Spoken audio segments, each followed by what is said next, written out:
10h12, estamos de volta com o CBN Campinas e agora a gente fala com o advogado Luiz Augusto Baggio, que vai nos ajudar a entender um pouco como funciona essa comissão processante que foi aberta na Câmara de Vereadores. Bom dia, doutor Baggio, obrigada pela participação aqui no CBN Campinas. Bom dia, Lilian, é um grande prazer estar aqui com a CBN e a nossa região de Campinas para esclarecer um pouco os fatos aí da comissão processante. Doutor, o senhor acompanha o cenário político da cidade, já inclusive, né, foi secretário. Uma pergunta mais política logo no início. Não é muito comum esse tipo de comissão processante contra os próprios, aberta pelos vereadores, contra os próprios vereadores, né? Isso não é muito comum aqui, pelo menos aqui na história da cidade de Campinas. Na realidade, temos que considerar aí o que é a comissão processante atual, porque tem um código de ética novo, né? Esse código de ética foi feito agora em abril de 2021. Acho que os vereadores quiseram estrear o código de ética para poder fazer valer aí a comissão processante. Vamos aguardar. Eu acho que temos alguns dispositivos legais para esclarecer e primeiro fazer os ouvintes se entenderem, né? Quer dizer, nós não temos uma CPI típica, não é CPI, hein? É uma comissão processante para apurar uma infração do decoro parlamentar de um vereador. Ela tem alguns dispositivos legais que tem que ser olhado, né? O primeiro é o Código de Ética, como eu disse, novinho aí, de abril de 2021 agora, mas você tem ainda o regimento interno da Câmara Municipal, o Decreto-Lei 201 de 67, que é aquele que fala de cassação de prefeitos, de vereadores, e a própria Lei Orgânica do município, que também estabelece diretrizes para isso. Nós temos que juntar isso tudo. Eu observei que eles estão só no Código de Ética, por enquanto. Acho que tem um erro aí que vai dar muito motivo de discussão jurídica. Nessas discussões jurídicas, muito bom dia, doutor Luiz Augusto Baggio. A gente sabe, a gente está falando de uma discussão jurídica, uma discussão legal, mas quando começa uma comissão processante, ela é uma discussão política. Vai da vontade dos vereadores, dos deputados, dos senadores, quando se instala uma comissão para um processo de cassação, e essa vontade de chegar até o final. Até no começo do programa a gente falou aqui, no mínimo uma sinalização para o vereador Nelson Osseri, mas se a maioria tem realmente já essa vontade, se nada mudar, mesmo que a gente tenha aí alguns pontos jurídicos a serem discutidos, a vontade política prevalece, né? Veja, toda ação humana tem uma ação política, né? Isso é óbvio. É lógico que está claro aí que você tem uma direção política, presta atenção que seja do vereador, mas você não pode fazer da sua vontade política um equívoco jurídico, né? Tá aí nós estamos vendo nos acontecimentos nacionais o Supremo dando aí, modificando ações para todo lado, quando a vontade política acaba errando e ignorando o instrumento jurídico. Então nós temos que tomar cuidado com isso. A Câmara não pode, no interesse político, eventualmente, de dar uma presta atenção ou querer direcionar para uma cassação de um vereador, se não prestar atenção com muito cuidado nos instrumentos jurídicos. Já tem um erro de início aí, inclusive, em relação à orgânica, mas vamos acompanhar os desenrolares, né? A comissão processante tem aí o procedimento, ela foi aí instaurada, aprovada ontem, né, pelos vereadores, tem o prazo agora de defesa aí, né, de 10 dias do vereador, mas você tem uma série de desenrolares jurídicos que tem que ser muito bem conduzidos, senão você acaba dando uma falsa esperança ou ignorando o eleitor em relação à condução desse procedimento. E aí você toma uma invertida, o que não é bom, né? Vamos acompanhar corretamente o desenrolar jurídico. O político é lógico, né? Isso está claro, senão a própria Câmara votando uma comissão processante contra um dos seus membros já é um fato inusitado, porque ela atinge a própria carne, né? E justamente para a gente esclarecer para os nossos ouvintes e também entender como é que funciona a partir de agora, né? O senhor falou que tem aí um período de defesa, esse é o próximo passo, o que vai ser, o que precisa ser feito e o que precisa ser cumprido a partir de agora com a votação que aconteceu ontem.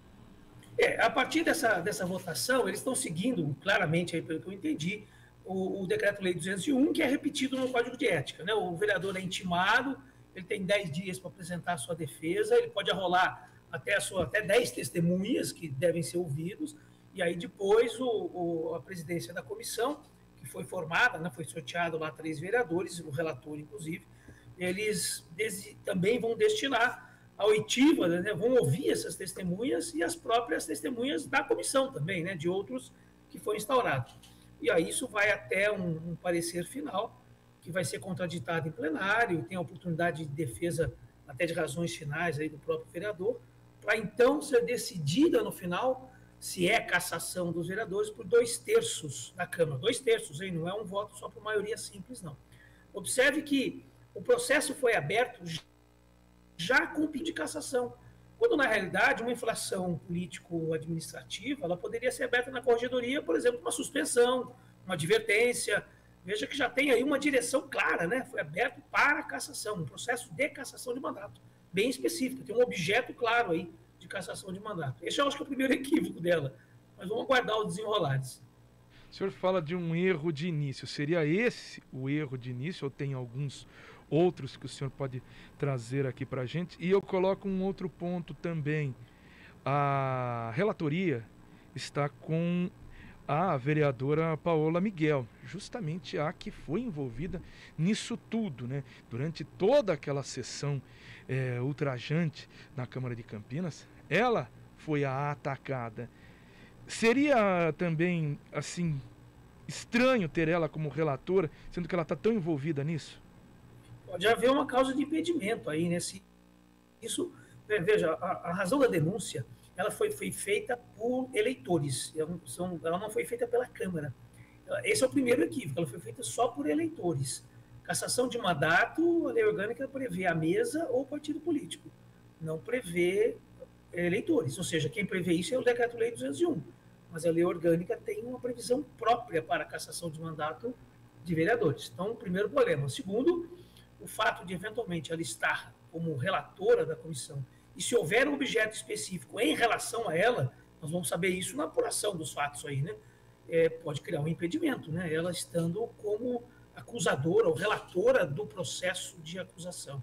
Acho que é um problema muito sério aí em relação a isso também. Então, temos que aguardar o desenrolar, né? Já abriram, né? A caixa de Pandora está aberta, agora vamos ver o destino dela. Mas, em tese, então, já essas questões que o senhor aponta poderiam fazer com que, por exemplo, a CP não fosse adiante, tivesse que ser encerrada ou aberta uma nova? É possível isso juridicamente falando? É uma decisão que cabe à defesa, né? Em relação aos seus profissionais de defesa e a própria Procuradoria da Câmara, né? Seria bom ela olhar aí para ver se sana aí os objetos de andamento dessa comissão. Como eu disse, eles estão utilizando um código de ética, né, que foi votado agora em abril de 2021, recente, que não foi testado ainda. Nós vamos testar agora nesse procedimento. O que é efetivamente indignidade, decoro parlamentar e o que é inviolabilidade, né, do vereador em relação às suas opiniões e voto.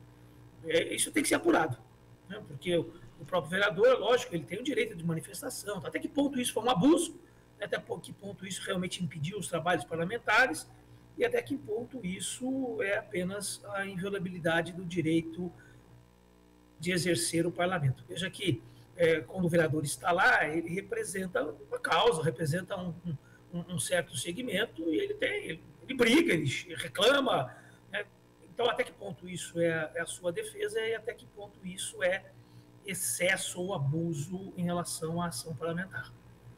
Doutor Augusto Baggio, com tudo isso, com todo o cenário que o senhor acompanhou, se tivesse que dar um parecer neste exato momento, qual seria o destino, né, do vereador e da CP? Como eu disse, juridicamente, eu acho que ela já tem um probleminha ali de formação, né? Acho que já cabe uma discussão em relação à própria formação da CP. Em relação ao posicionamento da própria CP depois no desenrolar, é uma decisão realmente política, a partir dos fatos que forem apresentados.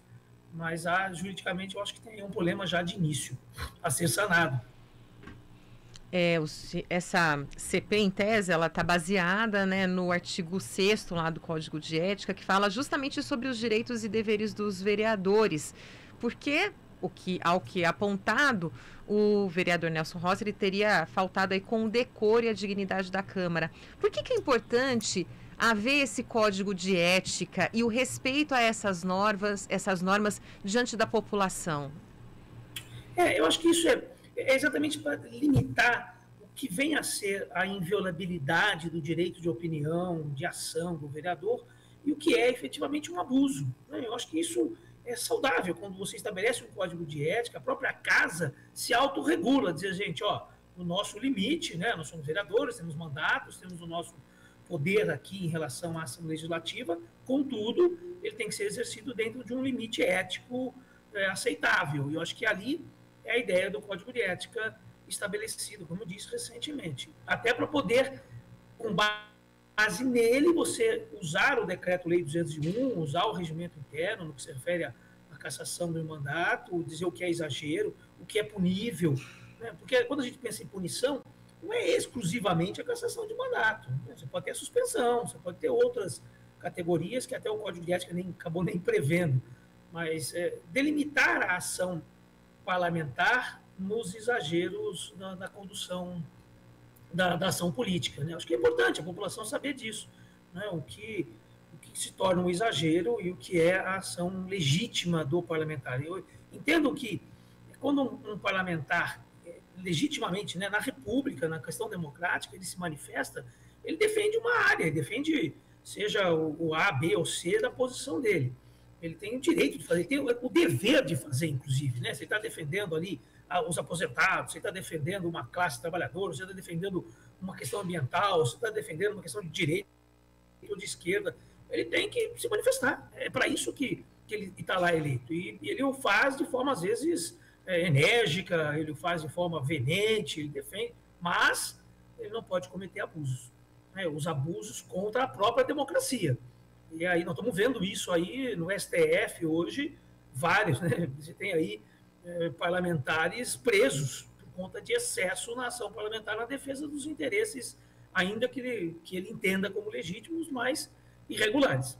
Né? O próprio STF tem se manifestado muito nesse sentido ultimamente. Eu acho que aí nós temos que entender esse código de ética. Né? Mas ele também, o próprio código de ética também não pode violar direitos dos parlamentares quando numa comissão processante. Nós não podemos ter ação política violando a questão democrática legal. É isso que nós temos que observar. Né? É essa a discussão que vai ser travada aí com certeza. Eu acho que aí o vereador atingido tem que procurar realmente as orientações jurídicas para se manifestar e as orientações políticas também dele na defesa das suas ações. Um grande ponto é a gente entender o que é realmente esse abuso, porque a gente discute tanto aqui o que aconteceu, mas qual que é a linha, né? Qual que é a linha tênue que define uma coisa, se é ou não abuso? Se toda aquela manifestação dentro do parlamento em Campinas e que o vereador defendia contrariedade a um passaporte sanitário aqui em Campinas, e foi quase vias de fato, ele e Gustavo Betta, né, foram quase um para cima do outro, quase tivemos umas cenas lamentáveis, né, na Câmara aqui de Campinas. Mas qual é a razão desse ponto para levar uma cassação? Qual que é o ponto que se fala, peraí, agora realmente abusou? Isso a gente consegue definir?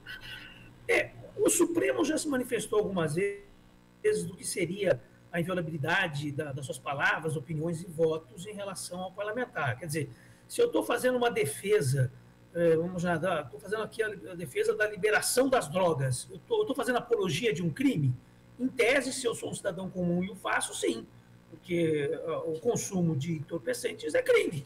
Mas se o parlamentar o faz na tribuna ou em seus artigos, dizendo em relação àquilo que ele propõe, né, a liberação do aborto ou a modificação de uma certa proposta legislativa, ele está dentro da proposta legislativa do mandato dele. Se ele o faz fora disso, se ele vai para as vias de fato, inclusive, se eventualmente aconteceu isso naquela sessão, né, se ele foge da defesa inicial da sua proposta legislativa, da sua proposta política. Quando ele foge dessa proposta política e atinge, né, um campo externo dessa proposta, ele está cometendo, aí sim, ele saiu daquilo que seria a inviolabilidade da sua opinião para uma agressão, para um decoro parlamentar que não se fixa à defesa da sua opinião parlamentar. Eu acho que é isso que nós temos que tomar muito cuidado. O Supremo tem algumas decisões sobre isso, inclusive, exatamente nesse sentido. É isso que a comissão processante deve apurar, né, em relação ao que está previsto lá no Código de Ética e aquilo que o vereador fazia como defesa. Isso não dá para adiantar sem conhecer a extensão dos fatos ali tratados da denúncia, né? Nós temos que pensar nisso. Como é que está a denúncia, qual é o objeto que eu estou apurando, qual é a infração pela qual ele está sendo, qual é exatamente a infração pela qual ele está sendo acusado. Não é genérico, o decoro parlamentar faltou, não é isso. Qual é o ato dele que exatamente atinge esse decoro parlamentar? É isso que nós temos que olhar no procedimento da comissão. Luiz Augusto Baggio, advogado, queria agradecer a participação do senhor aqui no CBN Campinas, gentileza de atender mais uma vez a CBN. A gente vai continuar acompanhando, né, esses momentos de tensão na Câmara aqui de Campinas. É um grande prazer poder falar contigo, com a CBN, a Lilian, grandes amigos aqui, depois de, como acabamos de comemorar, 32 anos de advocacia aqui no escritório, junto com o Emericiano e nós. É um prazer poder falar com Campinas ainda sempre. Muito obrigado, viu? Muito obrigado. Tá aí Luiz Augusto Baggio, ex-secretário aqui de Segurança Pública em Campinas, conversando com a gente um pouquinho sobre essa situação da comissão processante, para a gente poder entender o desenrolar dela contra um parlamentar. E tem algumas situações para a gente explicar aqui também para o nosso ouvinte. Nunca um parlamentar foi cassado em Campinas, tá? Teve um que quase foi. João Dirani. Vocês vão lembrar um pouquinho, mas a gente tem que relembrar isso. É uma coisa lá de 1999. João Dirani, do PRP, antigo PRP. Essa cassação tinha sido definida, sim, por um grupo de vereadores. E só não ocorreu porque ele estava ainda no recesso, mas o parlamentar renunciou antes. Por isso a cassação não aconteceu. Dirani era acusado na época por falta de decoro parlamentar ao praticar aí a suposta advocacia administrativa por oferecer serviços de revisão de IPTU para empresas utilizando o cargo dele na Câmara de Campinas. Investigado ainda pelo uso do carro oficial em uma viagem para Marataízes, no Espírito Santo, onde teria agredido o motorista André Ramates Vanderlei da Câmara. Ele teria ido lá para o Espírito Santo por causa de uma plantação de abacaxis. Muita gente lembra de João Dirani quando faz essa alusão ao abacaxi. Então esse abacaxi foi descascado quando ele saiu da Câmara e deu essa renúncia. Ele não foi cassado por causa disso, mas estava definida a cassação em uma comissão processante. Lembrando que isso começou com eles arquivando primeiro e depois deu um furdúncio e voltou à comissão processante, mas ele, enfim, na verdade, pediu a renúncia e a cassação não aconteceu. Em 2019, tivemos quase uma CP contra um vereador. Lembrando que tivemos contra o Jonas Donizete, o prefeito, que foi depois inocentado pela CP. E a Câmara tentou, pelo menos o vereador Jorge Schneider tentou a abertura de uma CP contra a Tenente Santini, que acusou os vereadores lá na tribuna de receberem até um mensalinho, acusações fortíssimas. Só que aí a turma do deixadista estava tudo aí, vamos instalar. Calma, segura o Rojão, e o Jorge Schneider recuou e a Câmara não aprovou uma CP contra a Tenente Santini lá em 2019. Então estamos aqui agora sim, uma CP aberta no Legislativo aqui de Campinas. 10h30.